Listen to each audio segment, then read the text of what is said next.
Hi guys. Well, I'm back on the Baldwin, and well, I've had a couple of weeks off building it because I wasn't convinced what livery I'm going to go for, and I think I've made up my mind now. It's good. It just means the red there is going to be useless, but there we go. Let's get into detail in this thing. So I've obviously got the bonnet here that I have prepped, but I haven't actually added anything to. So I'm going to delve into my little box here that has all the details. There's obviously the grill to go on the front, and it does come with, if I scoot into my little thing here, it comes with a fan. I don't know where it is. It comes with a fan, so I need to put that on. The main thing I need to do first is probably going to be actually dressing this up, and that's including like the louver sides and things, doors and things like that. There's also the canister to go on top, but I'm not really sure this is going to need quite a bit of work to get, because out of all the parts, this is the piece that you see the stepping from the printing on, so I'm going to have to do quite a lot of filing on that to do that. So there's also the cab. The cab is actually laser cut like plastic, so what I'll probably do with this is use liquid poly to put this together, because it will probably set absolutely solid. There's probably going to be people watching this video that know where these parts actually go. I'm not one of those, not only because I'm not watching it, but also I don't know where they go. So I'm just going to stick them on, looking at pictures and hope for the best. That means putting that one just there, apparently. Looks about right though, as long as the louver's the right way round, which I think they are. So, you know, why does it matter? Here's some super glue. I'm going to use super glue to put these on because I think that will be the right way to do it, okay? What I'm going to do next is the grill on the front, and it did actually come with some mesh, and I cut a little bit out. This is like the frame for it, and again this has been sanded smooth because that was a little bit rough, but it looks pretty good now.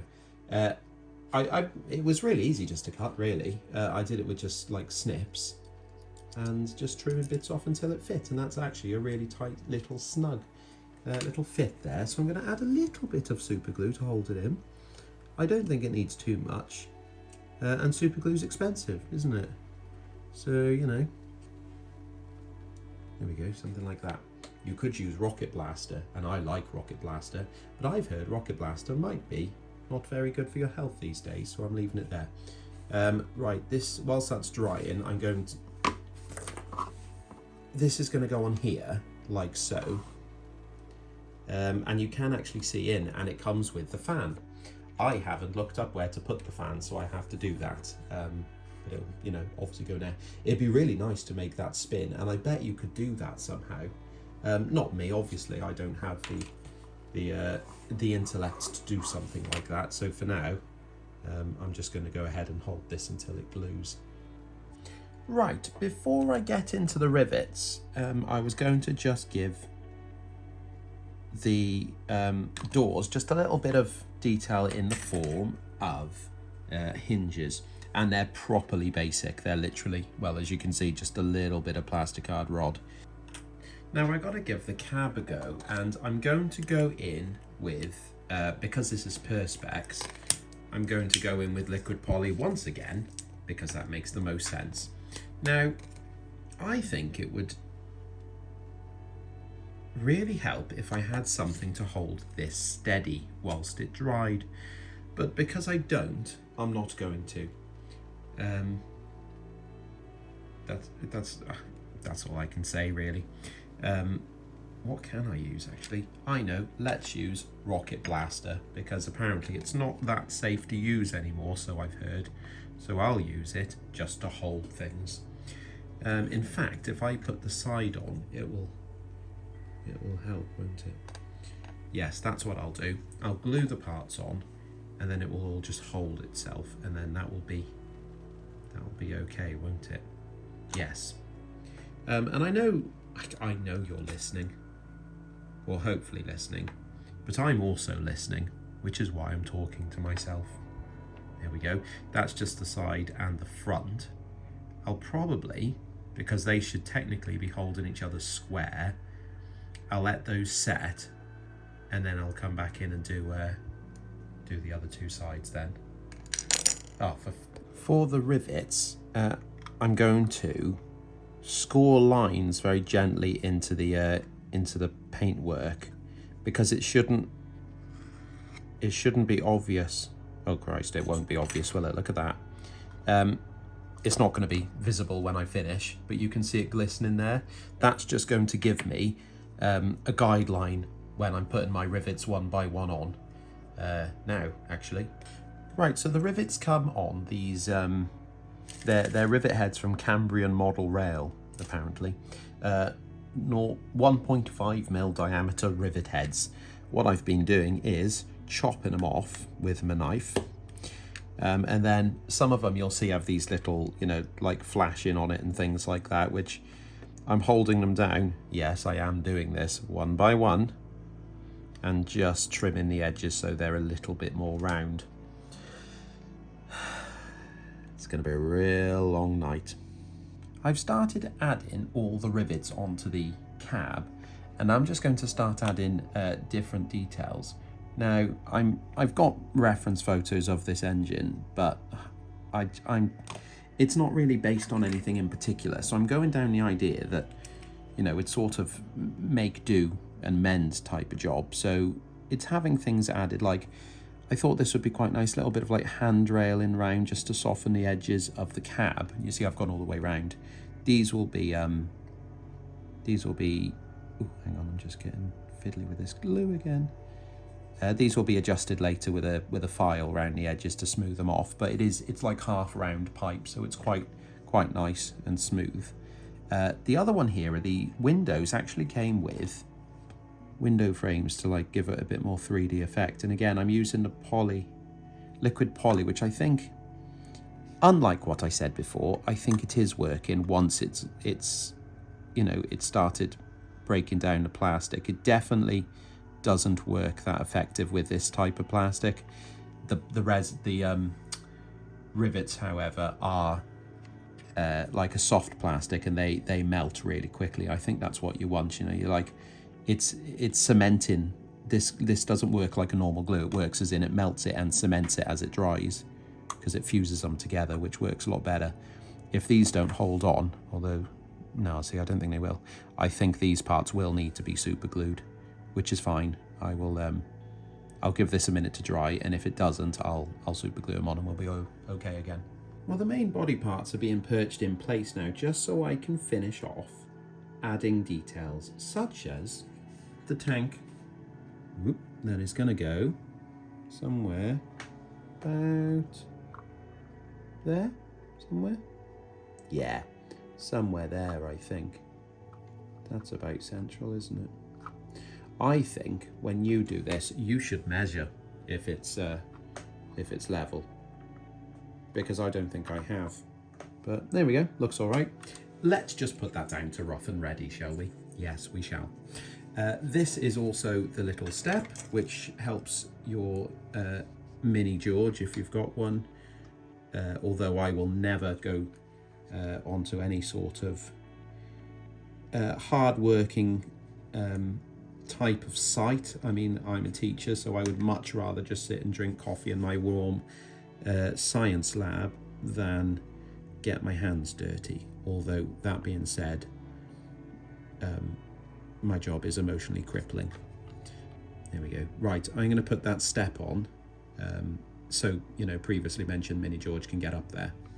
But apart from that, I think we're nearly ready to paint. So let's do that. Now, for the livery, I've had an idea, and I'm going to roll with it. I haven't got any reference photos, and I don't even know if it's going to work out. But I have this idea. So I'm going to start with just turning. I'm going to start with primer. Okay, let's see if this works. Ooh, that's subtle. So,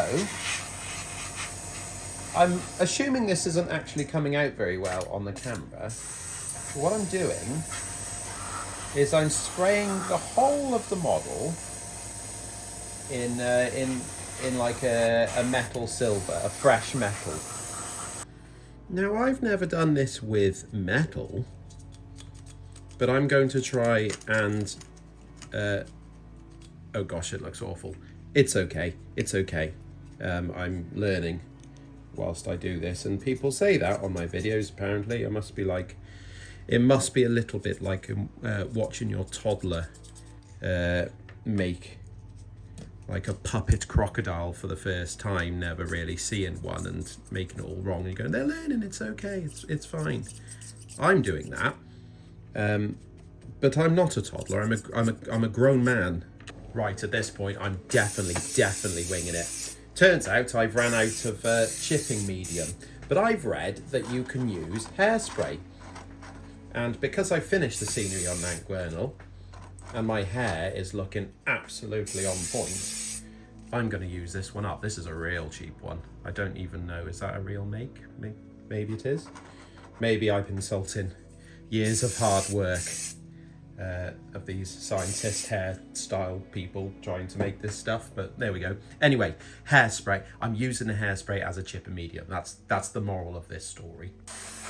So the main colour I'm going for is like an olivey kind of like greenish yellow colour.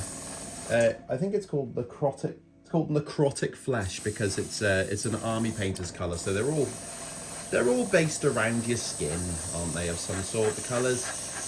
But I think this is quite a good colour. I've had someone send me a picture of one of the prototypes, and it was a fairly similar colour. It wasn't exactly, it was more like a beigey colour, but I think it suits it quite well compared to, you know, green or red or, you know, a typical colour.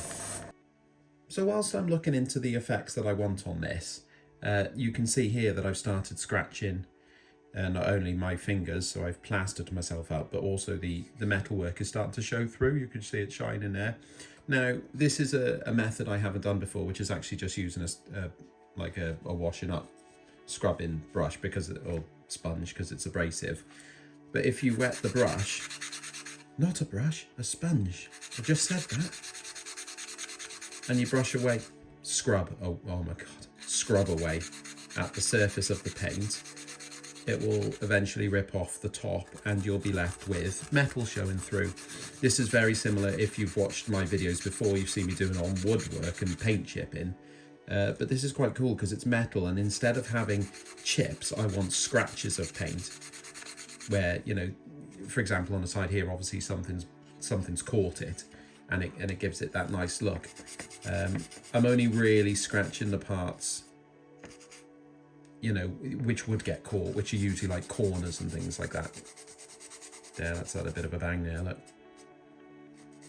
I really like it, and it's a lot more random. I can't take credit for the sponge. I saw someone do it. I can't remember who it was. Someone did it. There you go. That's useful, isn't it? But it's a really nice random. Bunter's Yard. I think it was Bunter's Yard. Probably was, because Bunter's Yard's awesome for weathering. And hopefully now you can see how that's come together for the whole thing, which I think is a step in the right direction for the finish I'm looking for on this. Yeah, I quite like that, just catching the corners and things like that. Right, we gotta get some rust on this baddie. I'm going back in now and I'm going to start putting the rust effects on. I'm going to do this in a couple of layers because I'll actually use rust in probably powders and streaking and things, but as a base, I'm now actually using those scratches that I applied with the scouring brush, a sponge. I'm going to use that almost like as a template to where I'm going, which is quite nice because it's usually quite hard to mimic like a random pattern. But this is quite nice because it's made the pattern. I'm just following it with a bit of rust as well. So I'm going in and I'm starting to fill in the base layer for the rust. This is actually frame dirt. I don't think it matters what colour you use as a base. People use sleeper grime, they use just random browny oranges, but I find Frame dirt is quite a nice dark colour as a base, and I will go in and start adding more on this. I found a reference photo now of a Baldwin that's been sort of battered, and it's quite surprising how many chips and things it has on it that were just random. And I think random's quite a hard thing to actually do yourself. Luckily, that scouring sponge I used has caused random effects, and what I'm doing is I'm filling in rust into like the deeper parts of it, almost like there's some sort of fresher bits and some not so fresh bits that are rusting quite heavy. And obviously then we'll keep building up the layers. Right, I'm adding the next level of rust effects, which is weathering powders, but I'm putting it on with a cotton wool bud, and I've put some, well, it's quite a lot, water on it as well. And what this is going to do is sort of fan out the stain from the first part. Sort of stains the paint around it, and also gives a tiny bit of texture. If there's too much, I'm just sort of dabbing it away.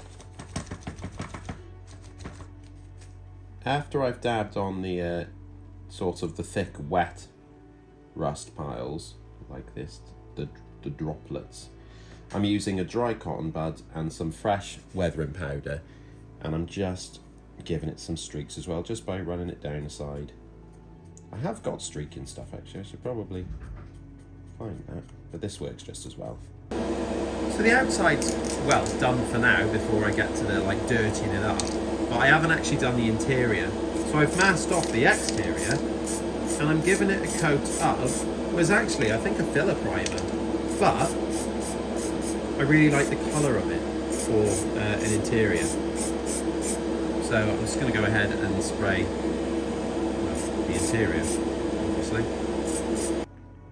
I'm ready to start adding the next layers, and I've looked at the photos and seen that there's a lot of black crap that builds up. I'm assuming it's going to like grease and things like that around the frames. And the counterweights and things like that. So next coat with the airbrush is going to be a light dusting with earth brown, which will be, you know, like a, well, dirt, I suppose, sitting on the surfaces. Some sort of using it like a dust layer, I suppose. From above. But also where I'm assuming it would flick up along the bottom of the body as well.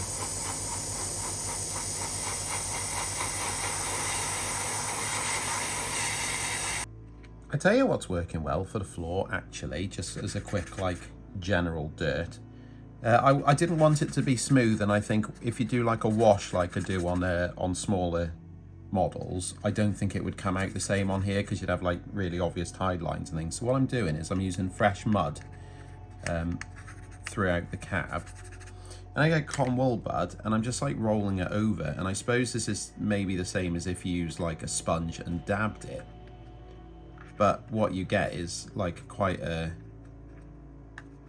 ununiform or random splodges and things like that.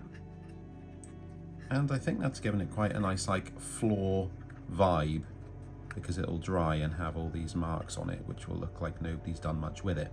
And you can put more around the corners and things, and not take so much off, so it looks like, you know, nobody sort of bothers with that. But this is the main area, so rolling that out because people are going to be treading on it and things like that. I'm not even sure what this engine's for. I should have probably decided what was the prototype for this, like what is it being used for? Is it military? Is it on someone's farm? You know, like, who knows? Well, I've added the roof on, and I think I'm going to call it a day there. I'm actually really chuffed with how this looks. It's not my usual cup of tea, really. It's well, let's be honest, it's a hell of an ugly looking prototype, isn't it? But that's okay. I don't mind. It still makes like an interesting model, so that's cool. The model itself went together. This is loose actually, by the way. It's not I forgot to put a screw, I think it's down there, look, which will hold that on, but this will come off because that's where the battery pack is. The cab is bolted down there, which I think I missed showing, but that's literally just two pins and everything else is in place. The only thing I've added that wasn't part of the kit was just like a little handrail here, just because I saw a photo of one that had it. I thought that was quite a cool little detail. But I hope you agree when I say that this doesn't look like it's a 3D print. If you built some of the PDF kits, like years and years ago, I think it was a Tom Rolt when they first came out, and it was so rough that I just gave up because it was almost hard to distinguish detail on it. But these days, I mean, it's incredible. And okay, I've obviously sanded back and filled the flat bits, but the rest of it, I mean, I think it looks great. Going together, as you've seen, I've shown you, basically walked you through the whole thing. I'm not very good at or experienced at building chassis and things like this, but I've got this. It's not running on the worktop right now, but it does run. So I think, don't let the fact that it's a big 16mm kit put you off giving it a go. Follow the instructions, follow my videos, and you should be able to build them no problem. Really chuffed at how the rust came out as well. I really like this top here. I think that looks pretty cool. And also, I don't know if it comes out, but the perspex as the windows, I purposely sprayed them with the dirt, and then I've washed them back and wiped them to give them that grimy look. And actually, again, I don't think it comes out, so it's useless telling you about it, but I think it's given it a really good look in the windows. This is going to run in the garden with my other bits. I'm not really sure if it's something I would buy, not because of the quality. I think if you're looking to buy one of these, this kit genuinely is a very good example of, I broke my handrail, of the kit, of the prototype. But for me personally, it's not. I mean, it's not my usual diesel, well, not diesel, gas mechanical engine. But yeah, it really starts to make me think, oh, maybe I could do this sort of thing. Maybe I'll do a really sort of grotty line in the garden, and it's got these old, I don't know, like ex-military engines and things like that working on it. Would be really interesting, because I really like this sort of look. But there we go. Hopefully that's cleared up a few things. If you're tempted to give one of these kits a go, really do give them a go, because as you've seen, I've managed to build it, and if I've done it, then obviously you're going to be able to do it, because I'd assume you are a level up from me, which would not be hard to step up to. But there we go. Thanks for watching, and like I say, give it a go. You'll really enjoy it. But for me now, I've got to go and clear up a mass of dirty cotton buds which are sitting just off camera, and I'll have some sweets. Cheers.